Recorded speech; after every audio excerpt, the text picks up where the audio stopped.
G'day fellas and welcome to an Ottoman guide for FFA in Age of Empires 4. Today we're rocking the Ottomans and the plan is very simple. We are going to win. So this is a game that I played a little bit earlier today. We're going to be taking you through exactly what the plan is for the Ottomans throughout the game. So let's get started. Now, I've spawned next to a river. If you're playing and you've spawned next to a river, you should definitely put your town center next to a river if you've got some wood nearby like this. It's a great idea. But because this is a guide, and I said, you know what, I want to make sure that people who are playing land Ottomans can also enjoy this content, I want to make sure that we don't take advantage of that. So we're going to significantly gimp our start, our play, our entire game, really, by not taking the water here and just saying, you know what, we'll find other sources of food because we do have the deer nearby. They're a little bit further away, and you would love to put your town center on the deer, but it's not a huge requirement as the Ottomans because you can just simply come out here and you can look to take or just throw a mill down here. One of the things to note as the Ottomans is you start off with quite a bit of early wood. You can be flexible with your wood.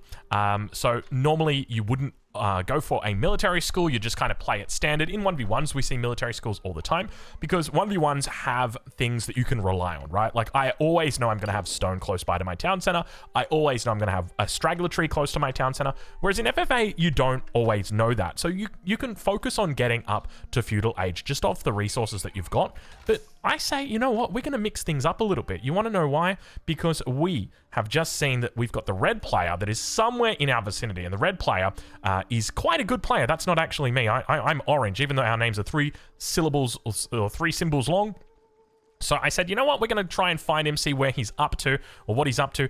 And I think we might try and cause a bit of early harassment because as the Ottomans, they're very similar to the English in FFA, where it's almost like you just play 1v1. That's basically the idea. It's 1v1 with a little bit of differences. So now that we've started off, we're going to look to go and put a mill down on our deer, but we're going to change things up a little bit. We're actually going to gather our 50 stone and then look to throw that mill down. Now, remember that when you gather up stone, so if we speed it up right now, when we gather up this stone, we've got to walk back all the way to the town center. However, we can actually hand that in if we just build a mill instead. So I'm going to try and take advantage of that here. You can see we're also going to make sure that we take some deer out early.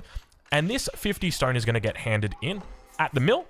And then that way, we can then build our military school immediately from the start of the game and still have our mill right here. Now, I did queue up survival techniques, and then I was doing the math. I'm like, oh, I can't afford everything that I need if I go for survival techniques. So we'll cancel survival techniques for the moment. Just remember that, like, your games, you might start off with sheep, or you might start off with your TC on deer. I would recommend, for a perfect start with the Ottomans, just TC on deer is great. And then if you've got gold nearby as well, try and maximize your immediate adjacency to resources, right? So what do I mean by that? I mean, so here as an example, like TC here would be TC between the gold and the food, or TC over here where you could do a TC between the food and the stone. You want to try and maximize how many resources you've got immediately adjacent to your town center. That way you can minimize how many early buildings you need to place down, like your lumber camps or your mining camps, that sort of thing. So I probably should have put my town center immediately next to the gold, but my thinking was we were going to take advantage of this water just as shorefish, but I said, you know what, we found the deer, we'll just take the deer instead. So we're going to work towards survival techniques. As I said, this isn't so much a build order guide, much rather just a framework as to what you should be looking to do here. So we're going to be quite heavy on wood, just because we need to get all the mining camps and lumber camps and all the early camps down as quick as possible. We move our scout to the middle, we pick up a couple of sheep. And remember that the plan is simple. We're playing this very similar to what we would play a 1v1. So I've spotted out to my north that I've got an Order of the Dragon player. And I say, that's interesting. I'm not really a fan of that. He seems relatively close. When it comes to the crossing, this is where our crossing is. So it's quite close to my town center. So I think I'm going to go ahead. I'm going to cause a little bit of pain for him. So we start off. We're just using our spear just to lure or to push the last deer in, and then once that last deer is pushed, then we can look to begin harassing. I'm going to wait for the second spear. So we continue scouting out. It seems like a pretty decent spawn here. Let's talk about the general game plan here for the Ottomans and what the plan is going forward. So we're going to look to age up with the Twin Minaret Madrasa. I do think that this is the best landmark for FFA, just because it's food, right? Like, it's guaranteed food, and food can be difficult to come by. I've got plenty of food out here, but I don't know if someone spawned here, which is going to deny this berry bush and deny this berry bush. I don't know if somebody is spawned up here and then is going to deny, you know, these. You know, what if I've got, say, the Holy Roman Empire up here, and they're going to look to put pressure on me. Probably the worst civ I could have picked. The Ayyubids. Yeah, maybe the Ayyubids. Maybe he's going to bring a camel out, right? Like, you can't always rely on that. So Twin Minaret Madrasa is very nice. And we do see Bibo, who is the Order of the Dragon player, has aged up very, very quickly, and he's right next to us. So immediately I say, you know what? Let's go. We need to put pressure on him right now. We want to try and deny these relics. Now, this is another option that is available to you. You don't have to go for this as the Ottomans. I think it's a decent idea because relics just make so much sense in FFA. If you can get relics at 10 minutes and the game goes for an hour, you've got 50 minutes with relics, right? And they make 80 gold a minute. So you're talking about 4,000 gold each relic for the course of the game, not including tithe pans, which is obviously even more resources on top of that. So relics are really powerful. We want to try and maximize how many relics we get. And on top of that, we also want to deny them, right? Like, we know that Bibo has access to, as the Order of the Dragon, he has access to the Regnitz Cathedral. It's going to double up his relic gold. So we want to make sure that we deny that from him. So that's what we're going to look to do. We'll look to scout out where his vills are at and where we can look to put on pressure and hopefully get those spearmen into naughty, awkward situations. So now that the age up is about to come through, you can see that we are well and truly on the way to castle age. So we're going to make sure that we focus on gathering up gold, make sure that we focus on gathering food. We've got lots of food out here, and this should be all the food that we need to get to castle age. But on top of that, we're also going to put 4 vills on this berry landmark. By putting the 4 vills on the berry landmark, it basically means we never have to look at it again, and they will just constantly be out here. The only time you'll have to look at it is when you research horticulture, because they will eventually catch up and the berries, and they'll go idle, and you'll be like, what? Why are you guys idle? It's because you got horticulture. They gather a little bit too fast, so you have to take one off. Go down to 3. So he was looking to put another mill down. We're just causing havoc. And I mean, when you're having your games, basically the best way to think about the Ottomans is find the person that's nearest to you that you want to leave the game. Normally that's your closest neighbor. And then just look to put pressure on them, right? And that can be infuriating in FFAs, because in FFAs, people love to just kind of sit back, chill out, you know, drop the second town center, go castle age, all that good stuff. You don't want to let him do that. You just do this, be annoying to him. How long until he ages up? Yeah, you can see he's still got quite a way to go before he ages up. So we're being very annoying here, though. He does have a fair few vills in queue. He can probably just cancel most of those and pretty much be aged up. Whereas us, that's not us, that's us right there. We're about to be aged up as well. So we've already got the imams, we've got them in the feudal age as well, so we can begin moving them out. And this is one of the most powerful things. This is part of the reason why Holy Roman Empire is so good, is because they can get their religious units out on the map in position, and then the moment that they age up, they can pick up those relics. And the imams for the Ottomans are exactly the same. The only thing is you're limited to 2 imams. So naturally, I've located the relics that are closest to him, and I've said, okay, we're just going to take these away from you. We're going to deny those from you, and that makes the most sense. So moving back towards the base, though, the plan is simple. From here, now that we've finished up all of the food out here, we're going to bring our vills in. We want to get that age up through. We're going to rush that age up as quickly as we can, and we're going to get a lot of vills on it. So we're going to throw down the MIA. Now, when it comes to base building, my base building this game is absolutely terrible. This is probably some of the worst base building I've done with the Ottomans, so I do apologize. I would make excuses, but it was just really me not thinking enough about it. So that was a big mistake. Now, one interesting thing to note is that my opponent, who I thought was going to be going for a Regnitz, is actually going for a Burgrave, and he's very much advertising to me, hey, I'm going Burgrave, I'm going to kill you. So naturally, this is quite a scary thing. So now we need to think about how we're going to react to that. So I'm just going to look to wall the crossing here. Probably wouldn't be available to you in a game where you didn't have a crossing. But the good news is he's actually not going to target us because we are way too prepared for him. So he's going to go to someone easier. That's definitely a smart move. So we confiscate the first relic. We confiscate the second relic. We say, no relics for you, mate. Not today. We're going to look after these bad boys. And what you can do with the Ottomans, because you do have to pay for a mosque, or rather build a mosque. So you can see right here, they're 200 wood. Just bring the relic back and drop it off in your base, and then go and get more relics. So for me, in this case, I've already seen that there's a relic in the middle of the map. So one of the things that you can do is you can look to go and grab that relic and then bring it back while you've got those relics just sitting on the ground, because you might not be able to afford those that mosque at that time. So here you can see I'm going to throw down an archery range, immediately realize it's too far away from my town center. I need to be able to defend it, and we're going to rush it, and we're going to start making crossbows immediately because Bebo has just aged up and he's gone for a Burgrave. So we need to make sure that we have got an adequate response to that.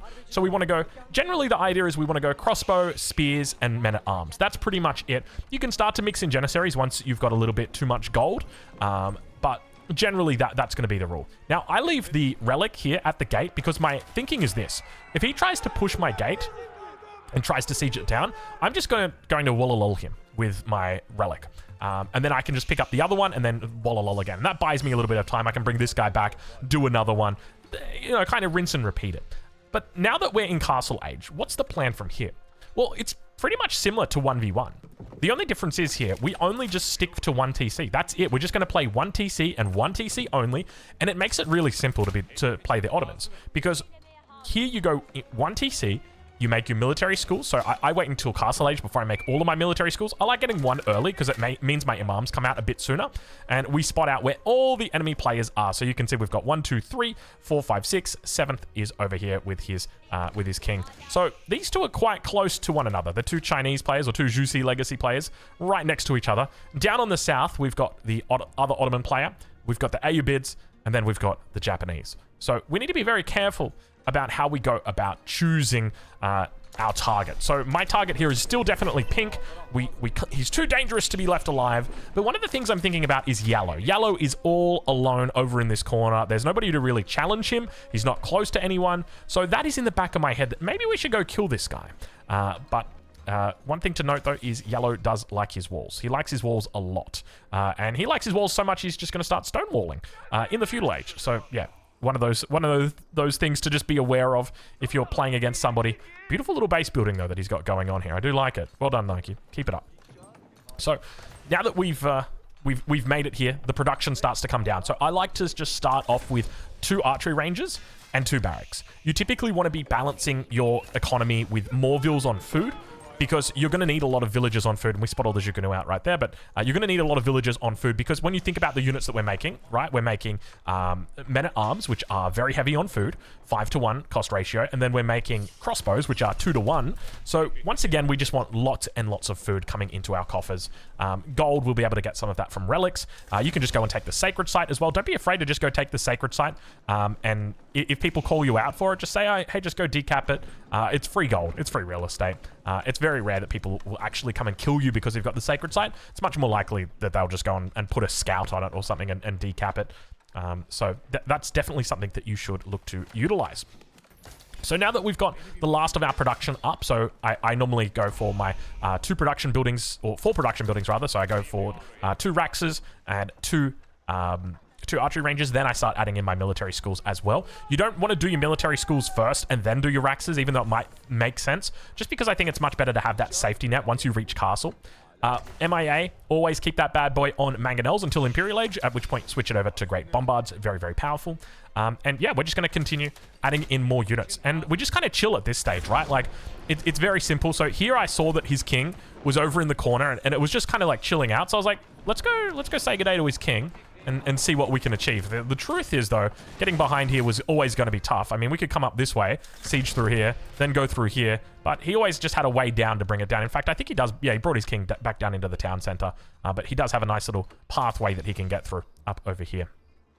So let's take a little bit of a look at the build-up now that's happened. So we've got a good mass of crossbow, we've got men-at-arms, and our mango numbers are starting to improve. We're adding in more military schools, and we're really just like playing this like a 1v1, right? Like we're building up units. We're not focused on our economy at all. All we're doing is just making units. We've got the single town center that's pumping. Now, granted, when it comes to upgrades, we have picked up quite a few. We've got our double broadaxe that's in, wheelbarrow, horticulture has come through, and we don't yet have specialized pick, but you know, this is a decent start, and we're just going to continue adding to it. One of the things that you want to also be doing is just checking what the king status is. So here you can see, we actually see that pink has got a kill, which is a bit scary because both of these players have now been eliminated.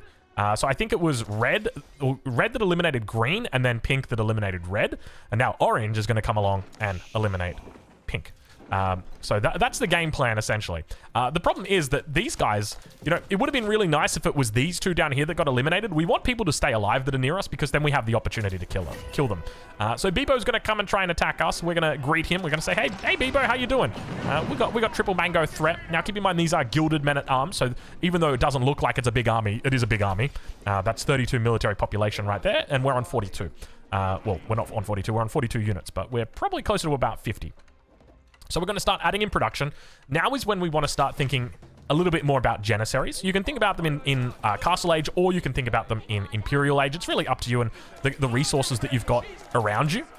Now, one of the things that I notice here is that his king is on the run.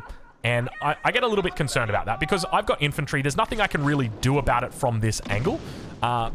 My main fear here is that he's just going to delete the king, which is quite a common thing that people will just do to spite you. And it's unfortunate, but it happens. Now, in the event that he had somebody on the other side of him, there's really not much we can do in this situation to deny that king being donated, with the exception of maybe throwing down a stable and getting a knight or two, and then looking to go around the back before your push comes in. So as I'm pushing in like this, what I could do is then run my knights around the back and look to try and collect the king. Because you can see he's just kind of chilling out at the moment, just sitting there waiting for a inevitable transport ship. So he pushes forward. At this stage, he's still looking to defend. We were going to throw down some battering rams, but he's pretty quick. And these units, they do a lot of damage, despite how few of them there are. So we're going to make sure that we kite. We've got an imam and we've got a meta here. I keep them on a separate control group just because these are really important support units and we want to try and have at least one of them. You can see that the imam's healing up the meta as well, just looking to try and keep it alive. But we're going to look to kite now. So we want our men-at-arms to stay up here and fight. Meanwhile, we're going to kite with our Janissaries and our crossbows. That's essentially the plan.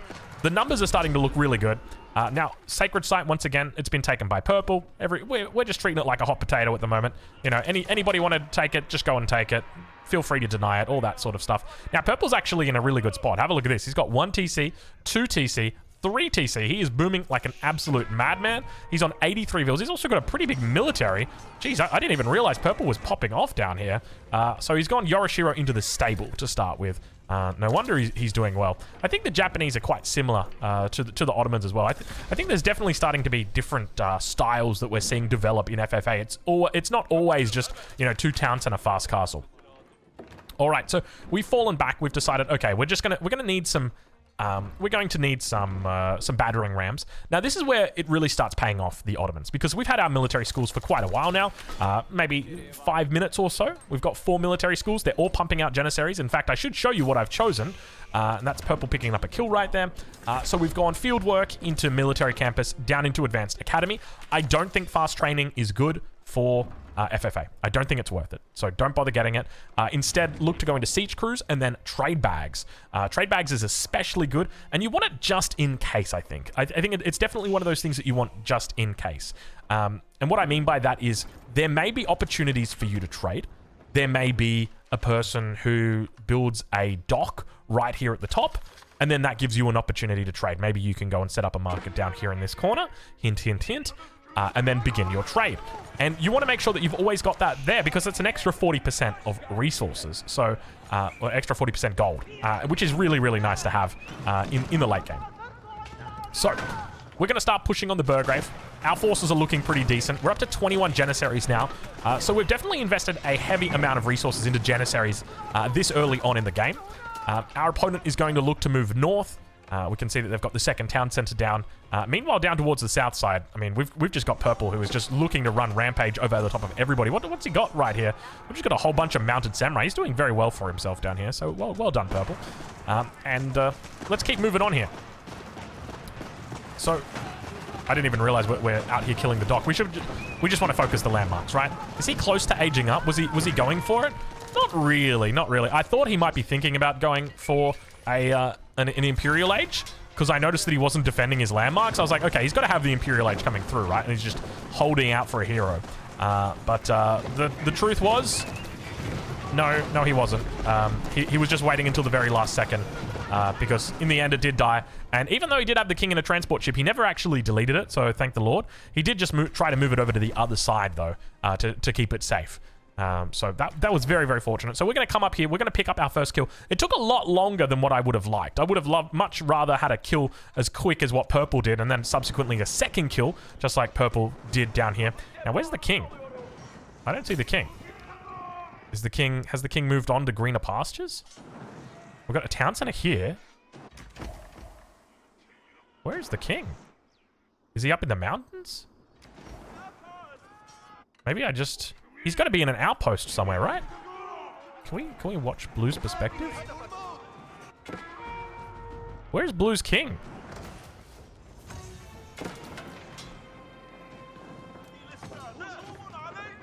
Oh, he's in an outpost. I was gonna say, where's the outpost? How don't I? Hold on. Oh, it's up here. Oh, it's up here. Look at that. Oh, that's so funny. I was so confused. I'm like, what the hell? Look at that. He put the king in an outpost behind the stone walls. Isn't that so cute? How cute is that? That's going to deny the king, at least for the moment. A couple of ranged units would just come up here and just kill that king very easily, though. So that's another thing to note. Just a single archer will do it. Don't have to actually worry about taking down the walls. Okay, so let's ride back on board and see how we're doing. So our army is continuing to grow. I know that Yellow's been over here in the corner. I know that he's Imperial age, and I know that he's been walling up like an absolute madman. In fact, he walled in our villages over here, which was very, very cheeky of him. And he's got a whole lot of resources stacked up. I know that because he's going to go for a wonder at some point in the game. But to be honest, there's not a whole lot of, I guess I'd probably say, entertainment that's going to be happening in the next couple of minutes. So we're going to speed it up, but we will talk a little bit about what our goals are. Now that we've got a kill, we feel really, really good about ourselves. That guarantees that we're going to be able to compete with other people in the late game, because typically, you know, the people that make it to the late game are the people that have got kills. So we want to try and get to the late game with at least one kill so that we compete with them. So we're going to be going for the Seagate Castle. Normally, you would go for the Istanbul Observatory, which is the other landmark. But we're not going to do that, mainly because our opponent has got a market right here. So my thinking was we're going to try and funnel traders in right to this point to give them that little bit of extra movement speed, and we're going to go throw some markets down here. So that is exactly what we will be looking to do, and we're gonna do big trade. However, purple was pretty on the ball this game. So we've been making some noise. We got a kill. That means purple wants to come for us. So I'm going to mute it just because we're going to be running very, very quickly right now. I say we're going to go attack yellow, but the thing is we see purple's army behind us, and immediately that is cause for concern. Now, I'm doing something this game that I don't normally do, and that is I don't have outposts up, and I really should, because I don't know where my opponent is going. I don't know what they're up to, and if we take a look right here at purple, he's moved his army back down the river and across to the other side. Now, one thing to note, this spawn has absolutely no crossings. Like, there is one crossing down here. This is the next crossing. This is the second crossing. That's it. It's got 2 crossings on the entire map. The river goes for the entire map, and there are only 2 crossings. That's kind of crazy, isn't it? But I will just say, I've actually just given feedback to the devs. They did a change with Mongolian Heights. I would say recently, it was probably about 6 months ago, where basically they made Mongolian Heights, because Mongolian Heights used to be like this. It had 3 crossings, and they were all tiny little ones. They've just made it so the crossings are really, really big, and there's like 5 crossings. So I basically said, can we just make like the mega random crossings exactly like the Mongolian Heights crossings? That way that there's more of them, and they're longer. And then that way a little bit harder to wall.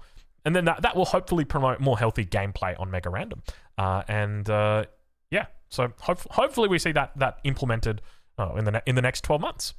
And that's not me being facetious. That's just me being hopeful. So now we can talk about late game composition. We've made it to Imperial Age and what the plan is here. It's a pretty simple plan. We go for mass Janissary together with mass Bombard. That's it. Now there is a transition period. So we're going to start off with Mangonels. We'll also go with Men-at-Arms together with Janissaries. Another way that you can do it is you can move into stables and go into Sipahi. Sipahi are very, very strong as well. I do like Men-at-Arms just because they're a little bit more tanky, a little bit more armor, so they survive a bit longer, give you a bit of a better front line. But once again, we're going to see purple. He comes up to the top and he's like, I want to kill that king. But there's no crossing for him to go across, so he can't kill that king, which sucks for him. So Seagate Castle, giving pretty decent value here. I've got the king inside, and I'm not actually sure at this point whether there's a crossing up here, so I was just like making sure. I'm like, I'm just going to move my king back down here to the main town center just in case. something that I forgot to mention, and it's quite important. After we've got our first kill, one of the things that we really want to do is throw down additional town centers. And this is something that I've kind of learnt recently, but don't be afraid to throw down a lot of town centers. So if we take a look at my TCs at the moment, I've got 1, 2, 3, 4 TCs. Which is, like, that seems like a lot, but for FFA, that's pretty standard. I'm only on 82 vills as well, so I haven't had them up for a super duper long time. But I do want to be looking to max my villages, but with the Ottomans especially, you can get away with having larger armies, just because you do have that passive generation of units. So, let's keep on moving on though, because we continue to focus on the late game and how it goes. So you can see our opponent's being very, very aggressive here. I'm not sure what the plan was exactly, but I think he wanted to try and take my relics away. We weren't going to allow it. He was very cheeky this game, Yellow. He was constantly trying to get through into my base and was doing a very good job of it. Meanwhile, we've also got Purple that's coming in behind him, or behind us, and we do see that that villagers are up here. They've managed to get the dock online, and unfortunately, it means now transport ships will be coming through here. So we want to make sure that we bring units up just to cover. We'll run the king once again so that we are safe from this angle, because just remember, the cavalry is not going to be able to attack our king through walls. I also just put a men-at-arm inside just to try and bait him into thinking that the king is still in there. And now he's going to try and get back across. The only thing is, there's not a lot of room in that transport ship. So we're going to very quickly approach the front. I don't think we haven't upgraded our spears yet, have we? They're only hardened. And we're going to take out all of those poor elite mounted samurai. So he lost about, I don't know, 20, 25 elite mounted samurai there, 16 for free. Very, very nice pickup for us. But he is still over this side of the map, and that's something that really annoys me, because I'm trying to get my trade on down here. I think this is pulling in like 170 gold every trade, and I can't do it, because he is down here. We've actually found him.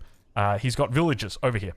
So he's done a very good job in coming over here and not necessarily denying it, but you know, he's up here, he's out on this side of the map, and that's definitely what you want to be doing in FFA. You want to be gaining as much map control as you possibly can. So now that we managed to hold that off, once again, my attention will be drawn towards Yellow. You know, we want to put pressure on him. But the thing is, when it gets to this stage of the FFA where there's 3 people left, it's difficult because you want to attack Yellow. The moment that you do, though, Purple's going to start attacking you. And if I want to go and attack Purple, Yellow is going to attack me the moment that I do, because they're going to speak to each other in the chat. They're going to say, hey, Orange is on me, which is exactly what Yellow did. The moment I went into Orange's base, Purple just came straight away. And so naturally, we have to go and respond. If we go take a look at Yellow, I think he's on like max vills, or like only vills. Yeah, so he's only making vills at this time. And because he can afford to do that, right? Like if you look at the production that he's got 46 production buildings. So within a minute, he could have 46 units. Well, probably in 30 seconds. Within 30 seconds, he could have, 40 units. Within a minute, he can have 80 units. So he can just very safely continue doing this. He can go up to max vills without too much of an issue, which I think is something that we haven't really seen a lot of in Nomad FFA. At this stage, people tend to be going for kills very, very early on. But I think you could 100% go for it. If you manage to get the relics as the Holy Roman Empire, I think you could definitely get away with it. Let's continue moving on, though. So what we're going to do now in the late game is focus on securing territory. That's going to be really important. So we want to put stone walls up to make sure that we are securing our own base. But at the same time, we want to be putting outposts up just to be securing line of sight. We want to know where our enemy movements are. We want to know what they're up to. And we want to try and get a bit of an idea. We also want to clear out our opponent behind us. We know that they've continually had this cavalry back here, so we want to make sure that we take them out. We're also getting our landmark trebbed. Purple did remark after the game, he said it was so hard trying to kill your king. There was no way across the river. Indeed, there was no way across the river. So Yellow's now gone and taken the sacred site in the middle of the map. This is just another case of, everyone's been taking the sacred site. Not a huge deal. But we are working towards, so now that we're at 250 pop, we're maxed out, right? We've got 98 villages, 150 military, which I think is fine for the Ottomans. So what we want to start doing is phasing out our existing units and replacing them with better units. So if we take a look here, you can see that we've got spears, and they're only hardened spears. So we want to get rid of them. We want to delete them. We want to run them away. We've got crossbows. Now, we've got elite janissaries that have been fully upgraded. Our crossbows are yet to be upgraded. And so it means that we should be looking to get rid of them, replace them. Our men-at-arms, while they're not upgraded, we will look to upgrade them soon. So we want to try and we want to try and keep that composition around, but we want to phase out those older units that we're not using as much anymore for our newer units. And we do want to keep our mangonels around. Mangonels are always going to be very welcome in our army, even though late game, it's just going to be a larger focus on the Great Bombard. So we're under attack by purple from this southern part. And at this stage, I'm telling him, like, hey, man, I'm just letting you know, like, we're 43 minutes into this game. I haven't seen Yellow make a single military unit, so he is going to be, like, sitting on some real cash. We'll go check Yellow right now. He is indeed sitting on some... It's some good cash, but it's not as good as it could be. I'll be honest. You could go much bigger than that, I think. Anyway, this is the death combo, or the deadly combo that we love to see in the late game. Janissaries, Bombards working together.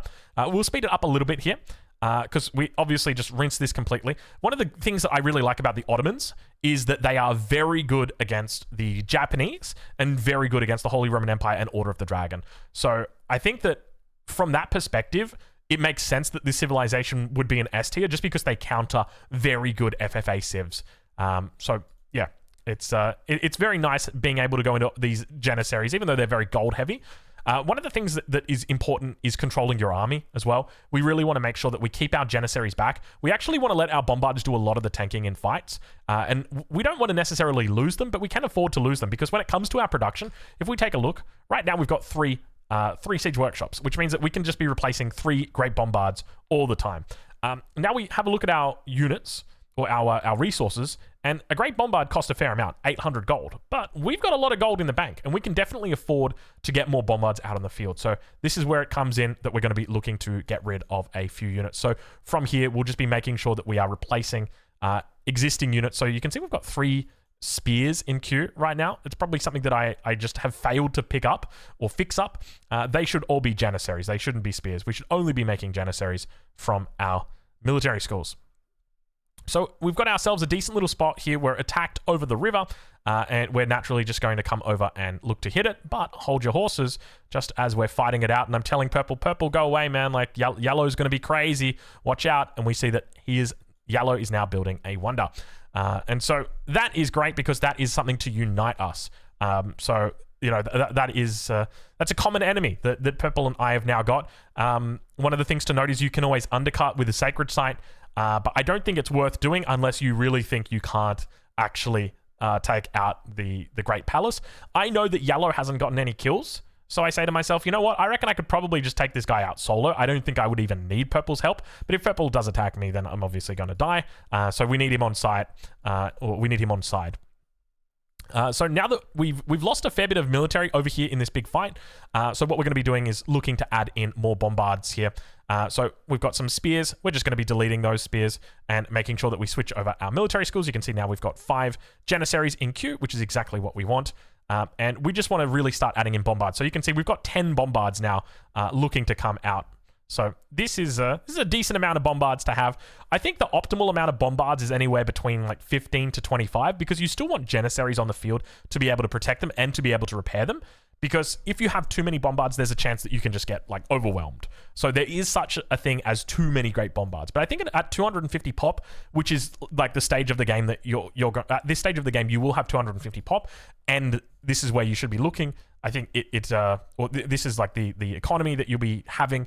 It definitely makes sense to have roughly around that many Bombards. So you can see that we're going to bring the Bombards out now. And start to roll down our opponent. Now, we did go into siege crews and we also went into trade bags. Very important to go into siege crews, an extra 25% attack speed, extra 25% setup speed. It means that we can sort of pick up and put down much sooner.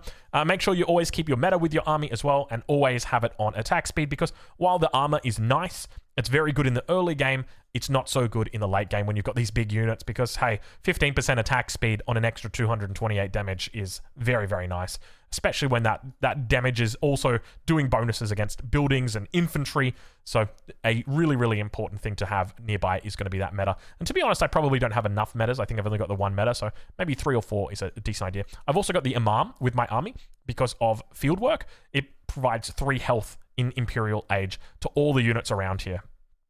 So it's really good at helping survive mangonel shots as long as your units don't get killed. And now it's just a very simple case of blasting through the crazy amount of defenses that have come through here. When it comes to our late game composition, you can see we pretty much phased out all of our units that aren't Janissaries and Great Bombards. That's pretty much it. One thing to note though is that when it does go late, obviously right now, if I lost this entire army, I would need to replace Bombards. That's going to be very gold heavy. I would also need to then produce Janissaries, which is going to leave me with a lot of food and a lot of wood. So you've got options here. You can move into the Sipahi, which is definitely a great option, or you can move into the Men-at-Arms, or you can move into a mix of both, but you definitely want to have that in your mind, okay? So when it comes to your late game composition, this is your goal, but you don't always, once you lose your goal, you know, you don't want to just sit and twiddle your thumbs and say, I need more gold to build more Janissaries. No, you want to be spamming out the Sipahi, spamming out the Men-at-Arms, making sure you've got enough to be maximum population, because that's really the goal here. You want to be maximum population. So one of the other things that we're doing is we're constantly throwing down more and more production. So if we take a look at this stage of the game, I'm on 62 production buildings. I've got 44 archery ranges, only 3 Raxes, only 1 stable. So we're going to be looking to add in more Raxes, and I'm moving them towards the middle of the map. This is really important because there's only a single sacred site. So we know that that is going to be a relevant factor in this game. Whether purple looks to take it, whether we look to take it, it will be an important part of this game.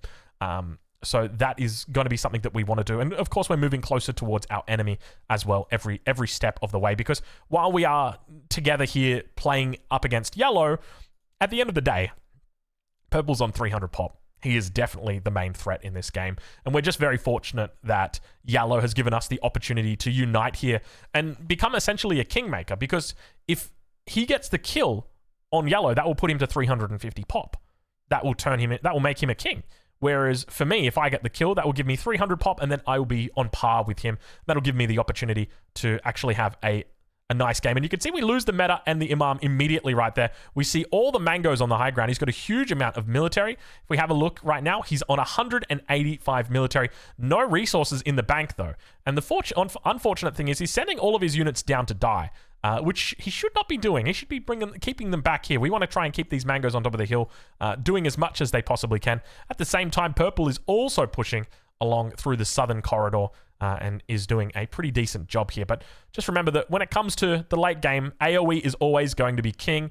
And it doesn't matter how many units you've got, because if AoE is just able to give them all splash damage, you can see right there, we can just take out all of those horsemen. And there's not really much he can do about it because we have got the power. So now mangoes are going to start firing down on us. We've got so much health though. We will lose units here, but as long as we're able to get that AoE damage here, Janissaries are going to cover us, hopefully. And then at the same time, we just want to focus down the siege units on the back line. And then we're going to be working towards that final destination, the king in the corner. That's going to be the one that really matters, the one that really counts. One thing to note, when your enemies' mangoes are killing your bombards, don't try and heal your bombards because all of your Janissaries will go around the bombard and they will get hit. They will get hit by that. Okay, so we've now got another wonder that's being made. Salty and Alone is now making a wonder at the same time that the Great Palace of Flensburg is alive. I didn't even realize that this was up.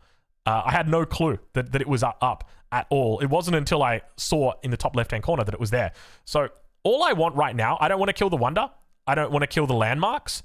All I want to do is I want to kill the king. That's all I want to do. And he blocked me right here. But he's made a fatal mistake. And that is that he's let one bombard get through. And this bombard has extra attack speed because of siege crews. So now what we're going to do is we're just going to hope, you can see how well this guy's microing. He just moved it from one tower to the other. We're going to hope that purple forgets about the king. He took out the wonder, but guess what? He's too focused on his own game. He forgets the most important part of it. The king. I don't care about that wonder. I never came here for the wonder. I came here for the king. And that's going to allow us to now have 300 population and immediately put our opponent into check. Even though he's trying his best to put us into check right now, it's not really check. It's a bit of a fake check. It's not a real check. That's not a real check. Yes. So what are we going to do? Well, we are going to do the right thing. Whenever your opponent makes a wonder, you take the sacred sites. And I've made this mistake before where I've just said, you know what, that's fine. I think we can beat him. We'll play heads up. Don't do it. If you want to go for the win, just go for the sacred site. Always going to be the best option for you. So we rally out all of our units towards the middle. You can see that we've got 300 population max. But one of the things to note is that we don't have a whole lot of gold left in the coffers. So if we take a look at our military right now, we're at 99 Janissaries and 19 Great Bombards. But if we lose any of those units, we're probably going to need to resort to men-at-arms to back us up. So we'll be looking to pick up some upgrades here for them in a minute. We've already got our elite army tactics in preparation. I'm also taking advantage of a couple of carracks. I just figured, you know what, like we'll have fun. We'll sail down the river and see if we can find ourselves a couple of kills. And it'll help us defending the sacred site if we need to. The other thing to note is we're also undercutting the sacred or the wonder by quite a bit here. So you can see it's at 13 minutes. So we've got plenty of time here. As long as we can come down and take this one or this sacred site very early, it means that even if he actually makes it onto the sacred site, he'll have to stand on it for like 3 minutes or just decap it completely to have a chance here. So I wasn't really ready for his attack here. He comes in quite hot, I guess you could say.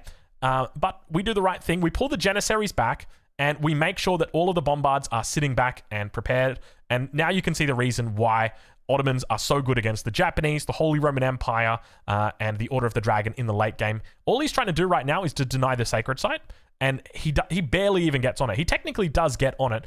We've got to be so damn careful, though. Look at the amount of siege he's brought with him. Whole bunch of Bombards in the back. We've also got the Mangoes to deal with. We just cancel the keep and just bring the Bombards up a little bit too close for comfort, if I'm honest. Now we have captured all sacred sites. So we've captured all sacred sites, and there is 12 minutes and 17 seconds left to go on that wonder. So he knows that he's going to have to decap this site. There's no two ways about it. Either that or there's going to have to be a very big dance party. Something's going on here with these Mangonel and Bombard bodies. But yeah, in the end, we're able to overwhelm him. But now we need to replenish forces into the middle. So naturally, it's just going to be a whole bunch of men-at-arms that we're going to be looking to add in. He's going to continue attacking into the center. We're going to make sure that we fall back. And one of the things that he's now going to start doing, which is definitely the right call and very smart of him, is going into Springalds, going into mass Springalds, a huge amount of Springalds, which is 100% the right call, 14 Springalds. And this amount of Springalds is where it's like, this is too many to deal with Bombards. Because like your micro is good, right? But your micro is not 14 Springalds good. I can't kill all of those with individual shots from my Great Bombard. And I think you probably could if you had the micro. Yeah, you definitely could. But it's just not possible. And I tried. I'm like, all right, let's give this a go. Okay, I'm going to bring everybody up, and I'm just going to unleash in the middle. So we managed to pick off a couple of them, and I'm just going to split. But you can see that I do stack up quite a bit of fire on top of it. So in the end, he's getting some decent shots off here. He's not even he's not even kiting, and I was just like, you know what? This is way too hard. You know, he's got very good numbers. I think we had 10 Bombards there. He had 14 Springalds. He's down to like, what, 7 Springalds? And we're down to 4 Bombards. So he definitely would have killed us if that were the case. And the Bombards are really important to keep online just because of that AoE. It's very, very nice. So now that we've got keeps up on the sacred site, we're looking to take advantage of the Great Bombard emplacement. This emplacement is absolutely broken. Always pick it up whenever... Ooh, poor Great Bombard just there. Always look to pick it up, especially when you're contesting sacred sites or if you're looking to keep somebody safe, somebody of high importance. Very, very significant upgrade. And now, essentially, all we do is we just hold the sacred site. We just sit on top of the sacred site and we chill. We have a good time. We have a little bit of a sip of our coffee or our Red Bull or our water, whatever we want to do. And that's pretty much it. That's how we win as the Ottomans. It's an incredibly strong defensive civilization. It is so overwhelmingly powerful in fair fights, right? Like when the numbers are good. Now, when it comes to civ counters, we've already talked at length about the fact that they counter the Japanese, the Order of the Dragon, the Holy Roman Empire. I think it might be the other way around, though, for the Jussi Legacy and the Chinese. I think the Chinese and the Jussi Legacy probably counter the Ottomans, just because the Janissary doesn't do as well against them. And they aren't necessarily cavalry-centric civilizations. They're a bit more focused on infantry. And the Janissary takes quite a bit of extra damage from things like hand cannoneers, grenadiers, that sort of thing. So I'm not 100% sure how the Ottoman does in the late game against them, but that would be my suspicion. I think you might have to probably play a little bit more into Sipahi if you're going to do that, just because Grens are quite good. But now we're going to just put some walls up. So I was a little bit fearful that he'd like come in for some sort of drop, like maybe just looking to drop like I don't know, 50 samurai or something like that, and then just get on the sacred site. So I said, you know what? We're just going to come down here. We're just going to cover all of our bases. We'll make sure that we've got the sacred site. We don't want to. We can completely wall it, but if we completely wall it, then he has to break it. And then the psychology in my mind is this: if there's a way to the sacred site without breaking it, then I will take that way. If I have to break the sacred site, then I will break it where I want to break it. So essentially that says we can try and force him into an unfavorable fight over on this top side. If we just wall this out, because now his Springalds can't fire, now he can't really do too much along this side. Now, sure, he could break this down, but it's going to take time for him to do that, and he doesn't have time. So we're just going to camp the sacred site. We're going to make sure that we block all of the specific ways that you can get in. And we're just going to throw down outposts just because it's extra things that are going to ruin his pathing, getting in nice and close. And he's going to try again to get through. You can see the Springalds are now going to come out. He's trying his best to remass. If we take a look at his resources, all of those resources went into a wonder. Can you imagine how happy he would be right now if I gave him 32,000 resources, 8,000 wood, or 8,000 wood, 8,000 food, 8,000 gold, 8,000 stone? You would be very happy. But unfortunately for him, that is not the case. He did spend it all on a wonder when he could have just taken the sacred site instead, and we're able to hold out on the sacred site and live our best life. He never actually makes it to the sacred site at the end. We've kept our Bombards safe in the back of the base here. The Springalds tried their best to dive, but we've got way too many units and we're taking advantage of the range. We want to try and maximize our usage of choke points as well when we're playing the Ottomans, because we've got a lot of ranged units and we have great Bombards, which I love it when units stack up. But that's essentially it. That is your guide to the Ottomans. If you've got any questions about it, then please leave a comment down below. I'll be making sure that I go through them. With regard to trade, unfortunately, we never got our trade set up. Even though we tried hard, we never got it set up. I was always just too fearful of what would happen. You can see that we do have the traders in queue.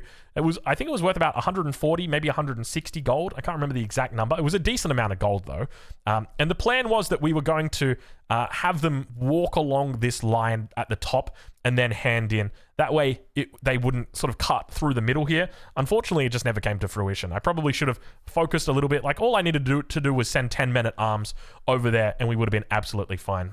So that is it. He surrenders. He says, I can't crack you. Well played, GG. And that's it. So we'll leave it there. And of course, we'll catch you guys in the next one.